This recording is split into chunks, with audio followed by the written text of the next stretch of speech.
Passei 2 meses inteiros no Cáucaso Russo, apesar dos fortes alertas do Ministério das Relações Exteriores contra viagens para lá. Mas quão extremo isso realmente é no sul da Rússia? Que perigos estão à espreita? E como você é visto sendo alemão? Eu respondo todas essas perguntas neste vídeo. Sim, amigos, sejam bem-vindos a este vídeo um pouco diferente, um pequeno resumo dos meus 2 meses no Cáucaso Russo, e sim, para quem ainda não me conhece, eu sou o Finn, do Fairy Tail, do The Soviet Project, um projeto que busca jogar luz sobre regiões do mundo que acabam sendo ignoradas, especialmente as antigas repúblicas soviéticas, para onde pouquíssimas pessoas realmente viajam. Minha fascinação pelo bloco oriental começou quando eu tinha 18 anos. Comecei a aprender russo na universidade por 3 anos, depois estudei e morei na Rússia por cerca de 5 meses, continuando a aprimorar meu russo. Depois disso, comecei a viajar pelas antigas repúblicas soviéticas e até agora já visitei 10 das 15 repúblicas da antiga União Soviética. E foi assim que nasceu o The Soviet Project no YouTube.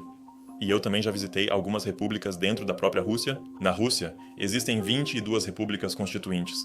Eu visitei 5 dessas 22 e todas ficam localizadas no Cáucaso.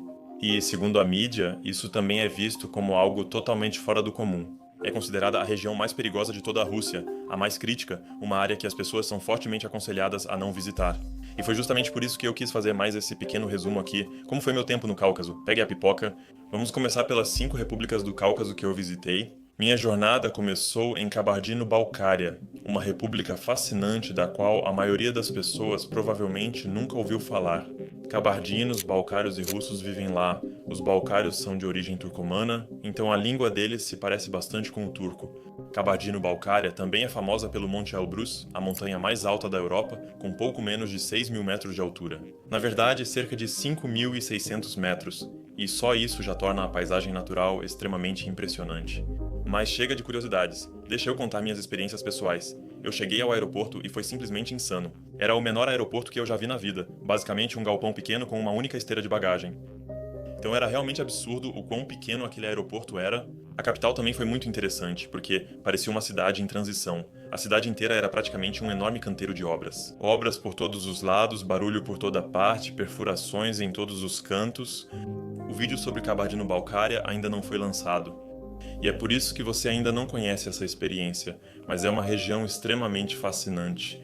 A cidade tem uma certa vibração soviética e um clima claramente caucasiano. Dá até a impressão de estar na Geórgia ou em algum lugar parecido. E um amigo meu, que viajou por essa região comigo, teve exatamente a mesma sensação. Quais foram suas primeiras impressões dessa república? Depois de 10 minutos. É meio difícil comparar com outros lugares. Parece Rússia? Não muito. Parece uma parte mais provisória da Rússia. Me lembra um pouco Tomsk ou Kemerovo, lugares por onde já passei. É como se o tempo tivesse parado nessa região. A cidade é muito tranquila, os mercados estão completamente vazios e, no geral, tudo é extremamente calmo. Isso mostra que não é nem de longe esse Cáucaso selvagem que muita gente imagina, mas ainda assim tivemos dias muito bons por lá. É uma região bem, digamos, liberal para os padrões do Cáucaso. Não há regras rígidas em relação às roupas, não é tão conservadora quanto outras repúblicas do Cáucaso. Falarei mais sobre isso depois, e definitivamente vale a visita, porque a natureza é absolutamente incrível. Antes de mostrar a natureza, vamos falar rapidamente sobre as pessoas de lá. As pessoas são extremamente hospitaleiras e têm uma atitude muito positiva em relação a turistas e alemães. Conversei com várias pessoas. Aqui vou mostrar rapidamente uma conversa que tive com uma mulher, na qual falamos sobre a Alemanha e sobre turistas em geral. Nós pertencemos todos uns aos outros, sejam alemães, franceses ou americanos, amamos todo mundo. Somos um país acolhedor. A política segue seu próprio caminho e faz guerras, mas nós somos um só. Um ser humano é um ser humano, independentemente da nacionalidade. No fim das contas, Kabardino-Balkária é perfeita para quem ama a natureza. Passamos vários dias fazendo trilhas e, mesmo sem muitas imagens, dá para ver rapidamente que a natureza ali tem muito a oferecer. Além disso, muitos de vocês talvez não saibam que a montanha mais alta da Europa fica aqui, então nossos dias em meio à natureza foram realmente maravilhosos, especialmente para os fãs de história entre vocês. Durante o avanço alemão pelo Cáucaso, unidades da Wehrmacht escalaram o Monte Elbrus e hastearam a bandeira nazista em ambos os picos. Mas para Hitler, isso esteve longe de ser um feito glorioso. Ele ficou furioso ao saber que os soldados haviam desperdiçado tempo com isso. Com turismo de montanha, como descreveram as fontes que eu li. Ainda assim, isso foi usado para propaganda, como uma demonstração de que a Wehrmacht conseguia chegar a qualquer lugar, até mesmo a montanha mais alta da Europa. E sim, até hoje essa continua sendo uma história fascinante que eu gosto de contar, porque a Rússia ainda utiliza o Elbrus como um símbolo de resistência e como um ponto importante na luta contra os alemães. O segundo lugar que visitei foi a Ossétia do Norte, uma república incrivelmente fascinante, pois é uma república cristã ortodoxa cercada por repúblicas islâmicas.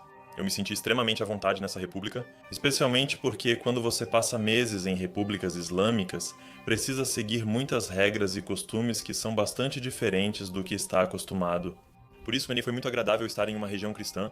E sim, eu realmente gostei muito do tempo que passei lá. Inclusive, visitei essa região porque ela foi palco do ataque terrorista mais mortal da história da Rússia. Nunca houve um atentado terrorista com tantas vítimas na história russa.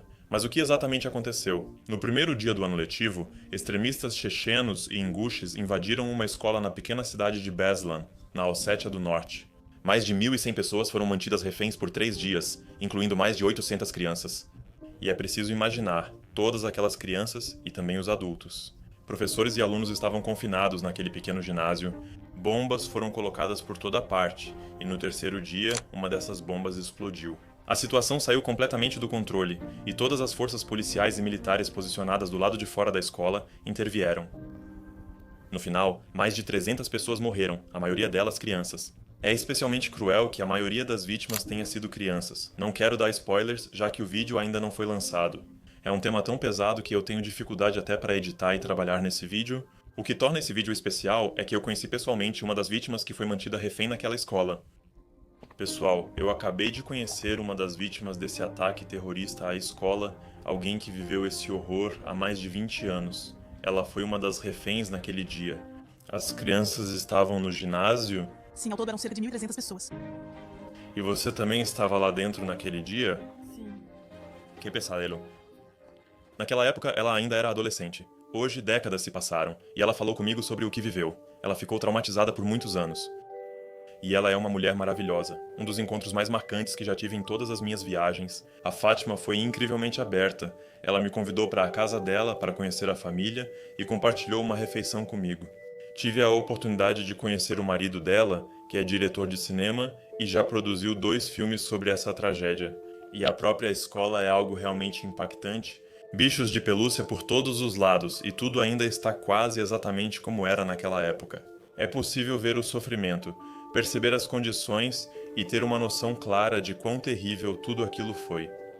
E depois há o cemitério da cidade, o chamado Cidade dos Anjos, porque apenas as crianças que morreram naquele dia estão enterradas ali. Todas as crianças do ensino fundamental. O cemitério é composto por crianças que morreram no mesmo dia. Como eu disse, crianças extremamente jovens. E quando você junta a visita ao cemitério, a ida à escola e o encontro com a família, tudo isso foi muito emocionante. E sim, esse vídeo vai sair mais cedo ou mais tarde, quando eu estiver pronto para me dedicar a esse tema.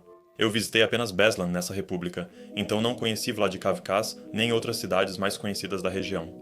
Mas no geral pessoas extremamente hospitaleiras, maravilhosas, e a única república cristã do Cáucaso.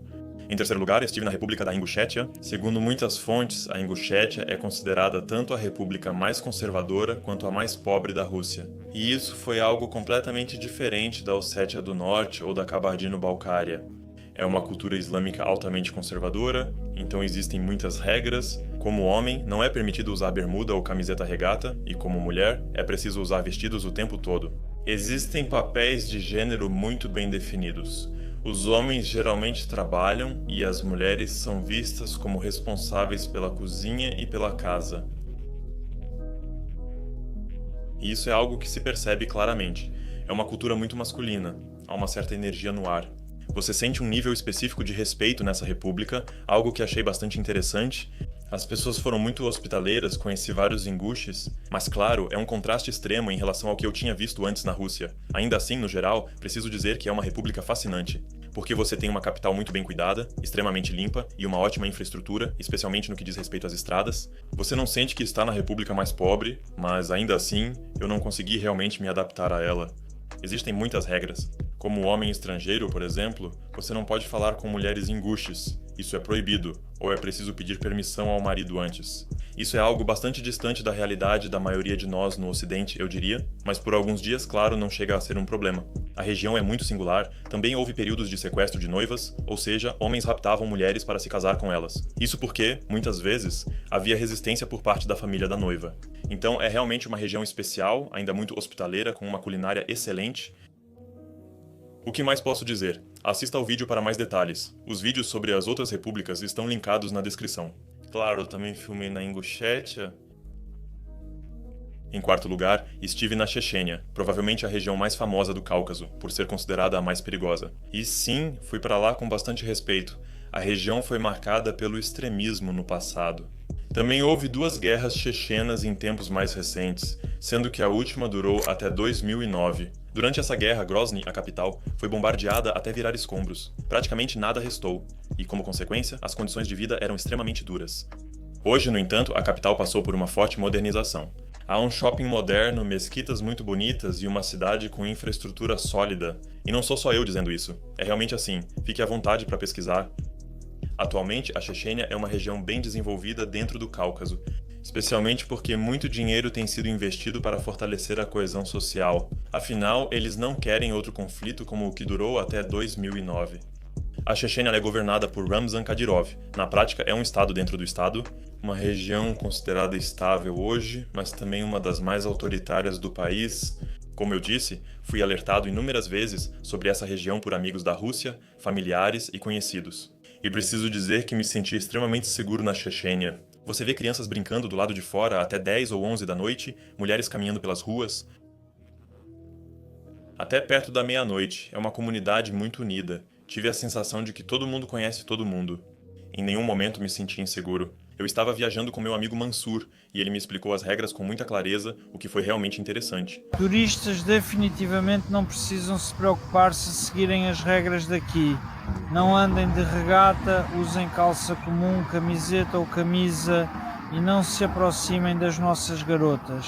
Essas são as regras principais. Se vocês as seguirem, não terão nenhum problema. Serão sempre bem-vindos. Podem vir e as pessoas sempre vão ajudar, sem problema algum. Ele também foi muito direto ao falar sobre relacionamentos, e sim, achei interessante ver o quão rigoroso tudo isso é. Entendi que relacionamentos acontecem basicamente apenas entre chechenos, mas as culturas no Cáucaso são bastante semelhantes. Um homem inguxe pode se relacionar com uma mulher chechena sem problemas? Conhecer não é um problema. Quero dizer em relação a casamento e coisas do tipo. Relacionamentos sérios também acontecem. Mas para europeus isso é impossível?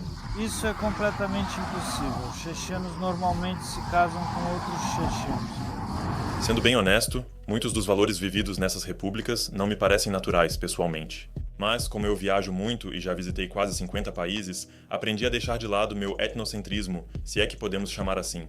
As culturas são diferentes, os valores são diferentes, e tudo bem, nem sempre é preciso julgá-los. A Alemanha, por exemplo, muitas vezes age como campeã moral do mundo. Basta olhar para a Copa do Mundo do Catar, onde as pessoas ficam tentando dizer aos outros no Catar como eles deveriam viver. Isso não ajuda em nada, e não há necessidade de assumir uma postura de superioridade moral. É melhor manter seus próprios valores em casa. Enfim, onde eu queria chegar? Os chechenos impõem seus valores de forma muito firme, e acho que isso é algo do qual, pelo menos, se pode aprender. Mas não quero entrar demais em política. Ainda assim, é um tema fascinante, e percebi repetidas vezes como as culturas são diferentes e como é preciso se adaptar. A última república que visitei foi o Daguestão. Acho que hoje todo mundo já conhece, pois virou um nome cult por causa do MMA e dos esportes de combate. E preciso dizer que fiquei extremamente positivamente surpreso. Uma república extremamente complexa, com mais de 30 grupos étnicos, 40 línguas e muito mais. No passado, foi frequentemente palco de terrorismo. Mas hoje em dia é realmente um polo de turismo interno, muitos russos vêm pra cá. Há praias lindas, natureza impressionante, paisagens montanhosas. Eu visitei tudo isso. E, especialmente, o centro da cidade é muito bem cuidado, muito limpo e, nesse showing, não fica devendo em nada a Sochi. Também é muito mais liberal porque eles estão acostumados com turistas. Você vê turistas russos sem camisa na praia por toda parte e ninguém se incomoda. Isso seria impensável, por exemplo, na Chechênia. Também há um patrimônio mundial da Unesco em Derbent, uma cidade com cerca de 5.000 anos, com uma fortaleza linda e muito histórica. Eu só posso recomendar a visita ao Daguestão. Ingushétia e Chechênia são muito especiais. É preciso realmente querer esse tipo de experiência. Mas o Daguestão hoje é de fato um destino turístico e definitivamente vale a recomendação. O que também é interessante é que os daguestaneses são extremamente afetados pelo conflito entre Rússia e Ucrânia, porque um número enorme de daguestaneses se voluntariou. Como a situação financeira lá é muito difícil, esses incentivos financeiros se tornam extremamente atraentes e muitos jovens daguestaneses acabam morrendo nesse conflito. Por causa disso, eles também veem os alemães de forma bastante negativa nessa região. Agora vou mostrar uma interação que tive com uma babushka no mercado. Qual é a sua nacionalidade? Sou alemão. O que você está fazendo aqui? Turismo.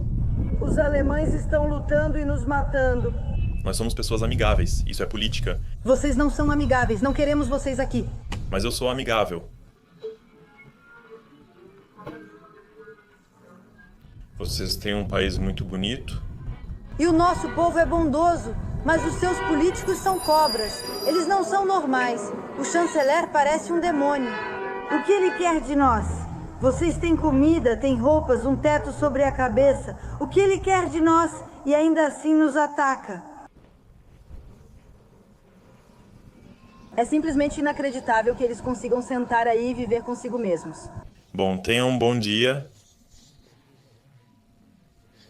Foi a primeira vez na Rússia em que fui de fato confrontado por ser alemão. E de certa forma consegui entender isso no sentido de que existe um certo nível de frustração. E a mídia provavelmente também retrata a Alemanha como a vilã, sempre fornecendo armas e coisas do tipo. Mas enfim, não quis esconder isso de vocês. Então, se você quiser passar férias no Daguestão, eu recomendo. É muito mais relaxado em termos de clima do que a Chechênia ou a Ingushétia, bem mais tranquilo. E sim, eu gostei bastante. Então, pessoal, o vídeo acabou de forma um pouco abrupta porque a câmera simplesmente desligou naquela hora, mas de qualquer forma só faltava o encerramento, então não tem problema. Só quero lembrar vocês mais uma vez. Todos os vídeos sobre as repúblicas estão linkados na descrição, ou seja, Chechênia, Ingushétia, Daguestão, todos os vídeos estão lá novamente. Também um agradecimento especial ao Félix, do TechSite, que disponibilizou o estúdio do YouTube dele para mim. Então, se você se interessa por tecnologia, confira a descrição também. E por fim, um pouco de autopromoção. Pessoal, eu comecei um segundo canal chamado Finn's Fairy Tale. Atualmente temos cerca de 1.500 inscritos. Fiquem à vontade para conferir, vai ter vídeos legais e mais conteúdo da Rússia. Então, se você não quiser perder isso, dá uma passada lá e se inscreve. Estamos com 1.500 inscritos. Quem sabe a gente até não chega a 2.000 hoje. E aí o próximo vídeo sobre a Rússia já sai direto no segundo canal. É isso, pessoal, eu ficaria muito feliz se vocês conferissem. O vídeo do segundo canal também está linkado aqui, ou seja, dá para clicar direto e já cair no canal. Muito obrigado por assistir, espero que tenham gostado desse resumo. Até a próxima, se cuidem, tchau.